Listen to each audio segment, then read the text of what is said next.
Hey guys, what's up? I'm Erin and welcome back to the channel and welcome back to another episode of Open Money, where we talk to real people about their real personal financial journeys. On this week's episode, we are talking with Nick. Nick is a retired member of the US military. After the military, he worked in the private sector for a bit, but is now back working with military members through the VA. Let's hear what he has to say. My name is Nick. I am 46 and I hail from the great state of New Jersey.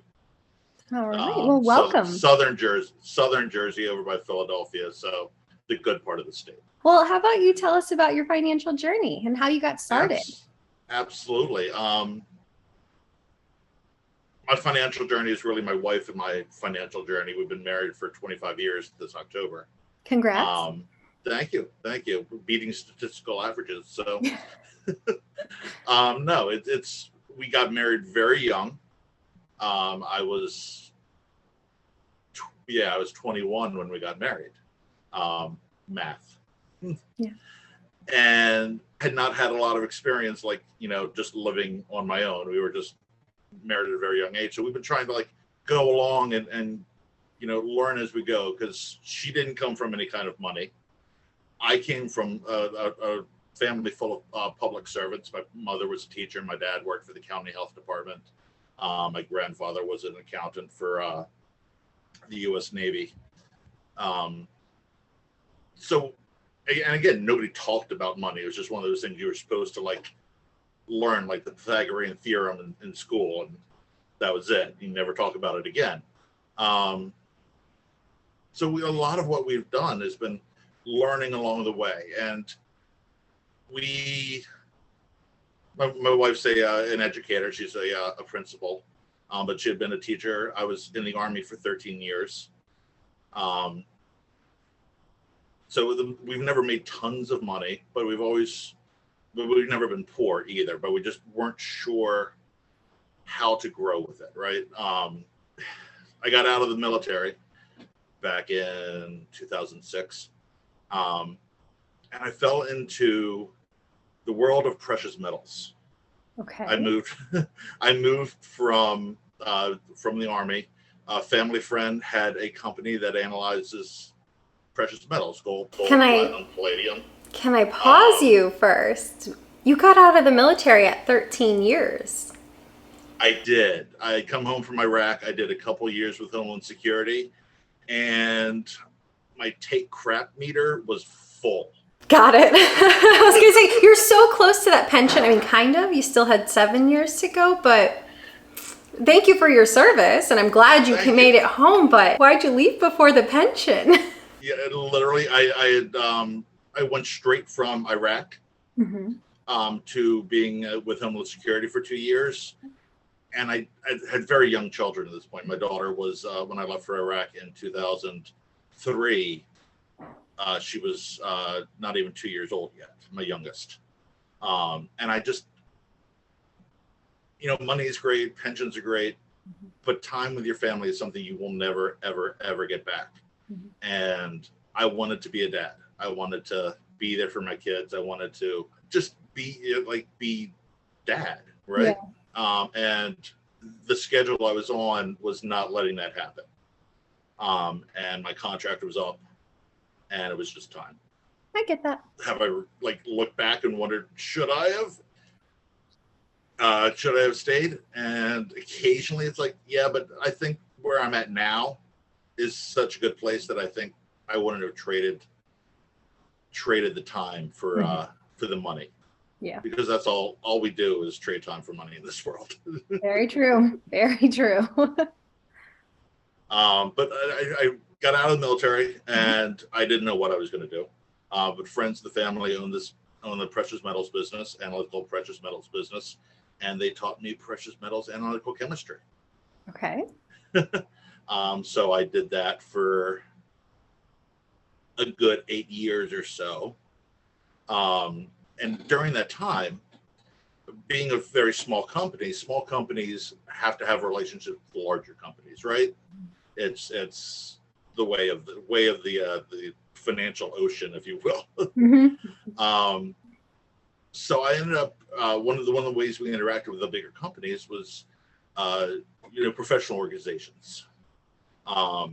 and there's one specific large one for the precious metals industry. I won't plug them here, but I ended up becoming vice president of the New York Metro chapter for this organization. Yeah, but during that, I mean, that meant a whole lot of meetings. Mm-hmm.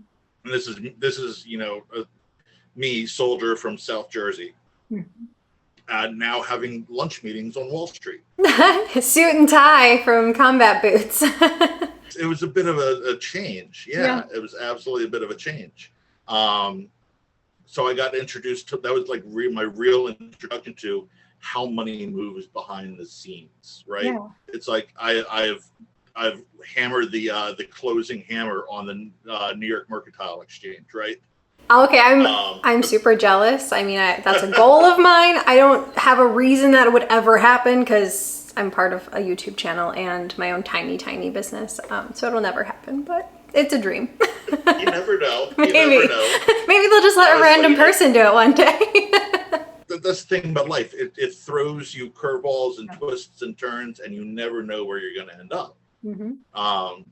That's a good portion of my journey. Is I learned money. I started to learn money then, because the precious metals industry has about two sides, right? You have your chemists and producers and people like, the miners and stuff who handle the physical money. Yeah. And then you have the aspect of the traders, like, who handle the ETFs and the actual trades on them. And this organization is those two worlds combining. So, it was interesting. It was a great period of my life. The only reason I left that company is because I got recruited by a different company to kind of do the same thing. Larger company, much more money. And then I did that for about a year, and then that company got bought, and I learned what corporate downsizing was, right? Been through that, and it's not fun. They always promise you, no, everyone still has a place here. Do we? 3 months in. Nope. Exactly. Yeah, it was like I'd been there a year and a half, but I was still the new guy because it's such a small portion of this business, and they looked at everything and like, nope, we don't need you, thanks. Like, okay. So then I started looking around. I did, work to make sure money was coming into the family, but I wasn't sure what I wanted to do yet, right? Time goes by, and then I found I really hate like the private sector. The corporate downsizing kind of gave me a great disdain for that private sector. Yeah. And just the temperamentalness of it. So I started looking at USA jobs, and I put my veteran status to very good use. Used it to get into the VA, and now I am back serving the country and serving our veterans, working for the Veterans Benefit Association. Well, that's a much needed position because our veterans don't get the benefits they deserve vast majority of the time, is the impression I get. I think it's very hard for them to get their care. It is super hard because I am both a veteran trying to get that care and on the inside, and yeah. That's a different video. Different subject for a different time. My dad's a veteran as well, and my husband he's I believe he's 13 years into the service. So he is trying to go for 20. No. But he's Coast Guard, so it's totally different than the other branches because he doesn't get deployed overseas. He comes home most nights unless he's underway, and he'll be gone for a couple weeks or whatever. Right. But he's always in the U.S. Yeah. My cousin just retired from the Coast Guard. I feel like it's easier to make it to retirement in the Coast Guard. I think it is. Yeah. I think it is. The thing is, with the money journey, tying it back to the money journey, being back in public service, not making a ton of money. We're doing fine. It's just not, the public sector is never the numbers of the private sector. Yeah. Right? Yep. My wife makes probably about a third of what she could if it was a direct translation to the private sector. If you're in charge of 200 employees and 700 kids, In the private sector, you're probably, you know, what, 300,000 for that kind of level of management. Yeah. The trade-off with the public versus the private sector is, the stability and the benefits, because we have, platinum plated health benefits. So those are the trade-offs. But back to the money, it was the past year has been a real transformational time for us. Really? Why is that? Honestly, the pandemic. Yeah. The pandemic, kind of put us on a really good financial path. Back when it started, really tightened everything down. We looked at our spending because we didn't know what the future was going to be holding. So we made sure we were paid off as much as possible. We used the stimulus checks. That's the word. Yeah. The stimulus checks to make sure we were like paying off outstanding debts and stuff like that. And we just really like tightened down because we didn't know what storm was coming. Yeah. And again, because we're in the public sector, right, we weren't concerned about job loss, right? We weren't concerned about those kinds of wins. So we got to just focus on doing our jobs and then making sure our money was okay. So that was a good start to it. We'd always been like, good with money, but we were never like paid that much attention, right? But with the pandemic, we started looking at like, okay, where is every penny going? Yeah. We started tracking it. We started using software. My wife uses software programs to track everything now. And And you never did that before the pandemic? Not to the extent that the pandemic made us do it, right? We were always a little more carefree with it. Yeah. And the pandemic and then the confluence of like being in our mid 40s and, you can actually see retirement from here. It's like, oh, hey, that's there now. We need to do something about this, make sure we're right. Yep. And we've always contributed, to 401ks or my wife's case 403b because it's public sector. Can I ask, have you ever tried to like max them out? Is there a percentage that you try to put away? We are now working towards maxing them out. Awesome. Right? That is now where we are stepwise, because we also had kids very young. Kids play a huge factor. Kids play a huge factor. We had kids very young. We were married for just under a year when my eldest was born. Yeah. So she went through college.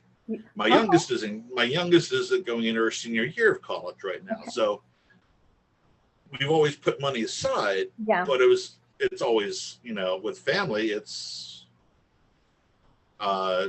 gets hard. But we've always put breakdown was 12.5% for my wife's 403b plus her contribution to the pension. Yeah. Because as public servants, that's something else we have to factor into our a huge factor.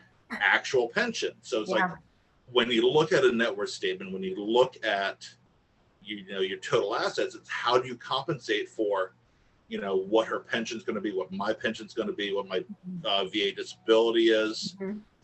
So that really has factored into how we look at the future. Yeah, as it should. I joke with my husband that one, I married him for his health care because it's amazing with the military. But two, like going into our marriage, I had always been a super saver. He was following a pretty traditional trajectory in that he had started saving in his mid-20s, but he was just starting out. But I'm like, you have a pension. Do you have any idea how valuable that is? That's going to be a 7-figure value once you hit retirement. Absolutely. So it changes the way that you have to save and plan. But and it means when you start looking and start researching everything, because everybody's got a separate journey. Yep. But the advice that like YouTubers and books and all that stuff is like they can only lay out one or two things and say this is the right path forward. And up until the advent of YouTube, it was really hard to learn a lot of this stuff. Yes. Because either you got it from your family, which we didn't, right? We got basics, absolute basics, which you can only teach what you know because they didn't get taught anything. But with YouTube, and that's where I was trying to get to. you can search through and see different people present the information differently to you, and you can find the people that work for you. That was not necessarily always the case because things like not Newsweek, but Business Week and CNBC especially, or Fox Business, or any of those, you have to learn that those people are not trying to teach you anything. They are trying to keep your eyes on their screen. Yeah, how many people can they get to watch? How many can they get to react, to convince someone else to watch? They're getting a reaction. They're not giving advice. They're not trying to be helpful. They're trying to sell advertisements. Exactly. And so that I started watching YouTube for finance probably about 8 months ago now. And that came about, that's the next step in our financial journey here, is really directing how our savings, how our the stuff in the retirement accounts and the Roths, even just learning about Roths. We didn't start Roths until like about 8 months ago because we just weren't. You hear it, but you don't know what it is. So learning the research and everything, starting to learn more about that financial aspect of it. We both started them, so we contribute. We max that out every month. Awesome. Love it. And I think it's a testament to what you said. Like, you don't know what you don't know, because finance it's like very, very readily accessible today, but it was not like that even 10 years ago. Like when YouTube was in its infancy, there were not financial channels. You couldn't buy a stock on an app and just buy a fractional share of Tesla. You had to call a broker, pay a commission. It was very different. There's a huge barrier to entry for it. And there's much less now. But our stock buying journey and all that kind of started on a whim. Not a whim, but we've always done the gamification of how to save money, right? We don't have a ton of credit cards, but we have credit cards that always have like those rotating, like this next 3 months will be, this card is like the gas card. Then Capital One will be for groceries because they're giving 5% back, right? I have to throw my husband in right here. He is like the credit card person. I could care less about credit cards. Give me my one, I'm fine. He has every credit card under the sun because he's military and all the fees get waived. And then he takes it next level and gets a label maker and puts on the back like what this card is to be used for to maximize his points. And he came to me and he's like, can I put the label maker items on your credit cards? And I'm like, I will never pay attention to it, ever. Oh my gosh, you're going to say that you have this, aren't you? Make sure. Okay, I'm gonna have to just like set up another call for you to talk with Steve, because I feel like you guys have a lot in common. Because when he starts talking about credit cards, I'm just like, I honestly don't care. I'm more about like investing and picking a stock or index fund or whatever. And he's like, how can I get the most points out of this? Not that he doesn't care about investing. He very much does, but he's very passionate about credit cards. That's actually, my wife does most of the gamification on. I just do what I'm told. Okay, I like that. That's the secret to a long marriage. Is just do what you're told. And it's the husband. Well, he hasn't learned that yet, but we're still kind of new. I mean, 5 years, maybe he'll get to that point where he just does what I say. It takes a while. I'm not gonna, we are slow learners as men. He's got to edge you guys along. Absolutely. But in that gamification, we cruise. We'd like to take, that's our vacation of choice. A lot of, because it just forces you to not be on the internet. It is a separate little world that you get to go see pretty beaches and things. And we like Norwegian Cruise Line. It just, we've fallen into that.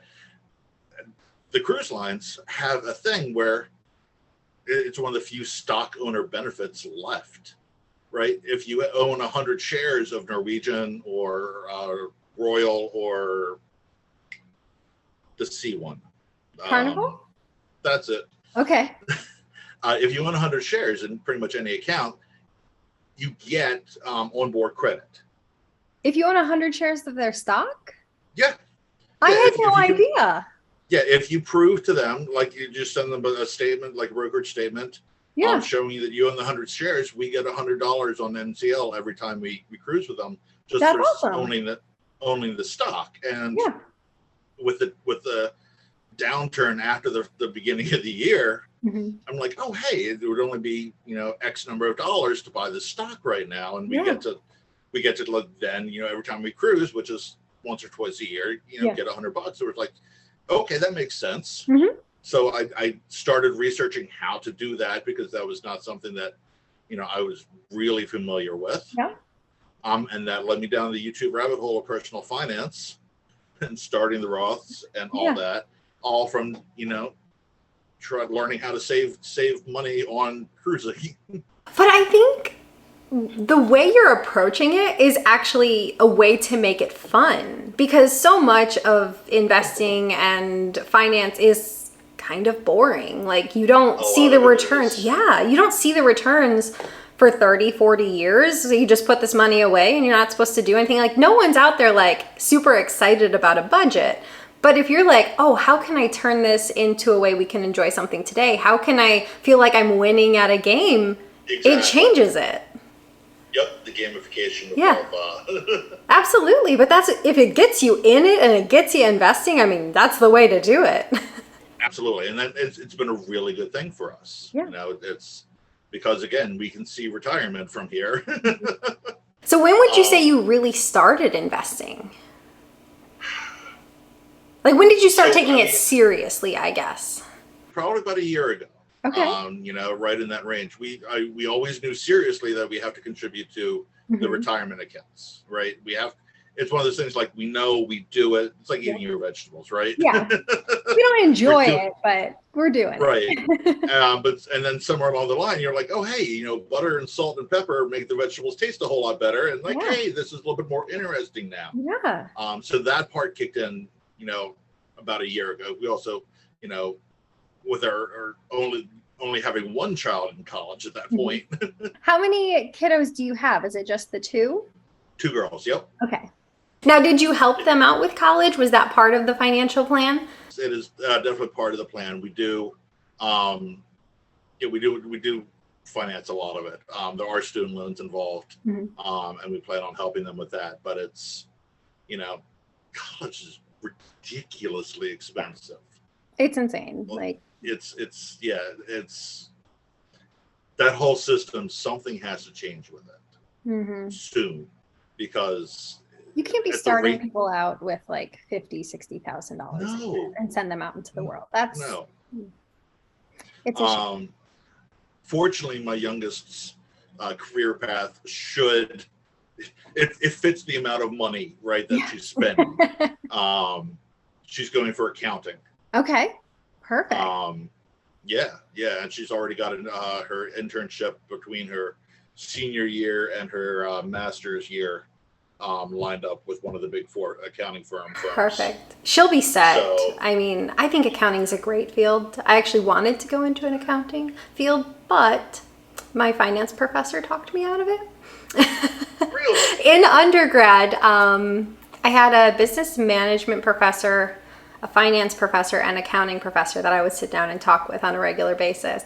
And I remember that I had selected accounting, and the accounting professor was like, yes, this is great. You're gonna love it. And then the 2 other professors were like, no, we're not letting you do this. You won't like it. You are too bubbly for accounting. You need to be straight-laced. And I'm like, but I like numbers. And I switched over to personal finance. And that's a sign of the world too, how the world has changed in the last 10, 15 years, right? Yeah. Because my daughter is nothing but personality. Mm-hmm. And a lot of the firms actually want that. You need to be, it comes down to also versatility. You can't just be good at your job. You also need to be able to manage people, and you need to be a public face of the company. And I think that's not really spoken about as much because, of course, being great at your career, that's essential.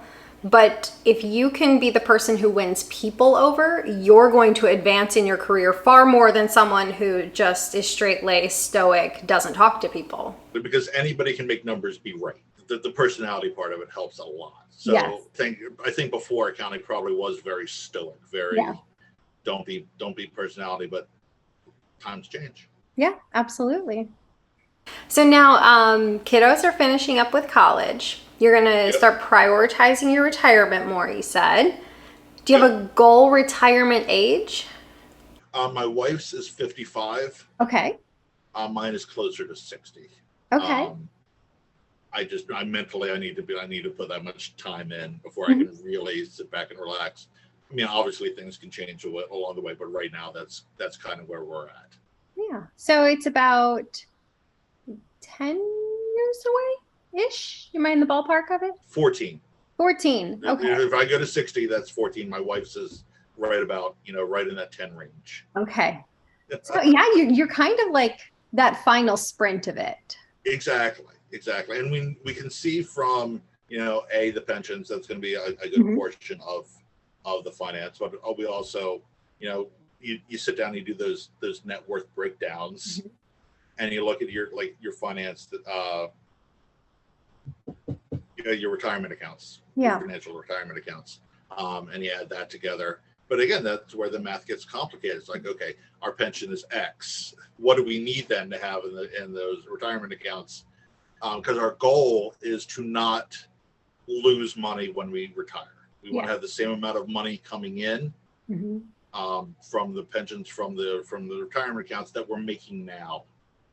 So it's like a seamless step into retirement. We just don't have to get up in the morning when the alarm goes off. Would you say you're on track to hit that goal? I think we are. We are. When we break it down, we have the retirement accounts are about 450,000 right now. Okay. That's her 403b, my TSP, traditional IRA, Roth IRAs. It's right in that 450 range, depending on what the market's doing. Yeah. It was more before, the last few months. It's been an interesting year. it has been an interesting year, but I expect volatility, but volatility is the price of admission to the market, right? But no, it's good. I mean, the only debt we have right now is the mortgage, essentially. Okay. Do you think that'll be paid off by the time you go into retirement? That's our goal. We have a few more car payments left on her car. That's another thing that's helped us financially is I am a big do-it-yourselfer. Yes.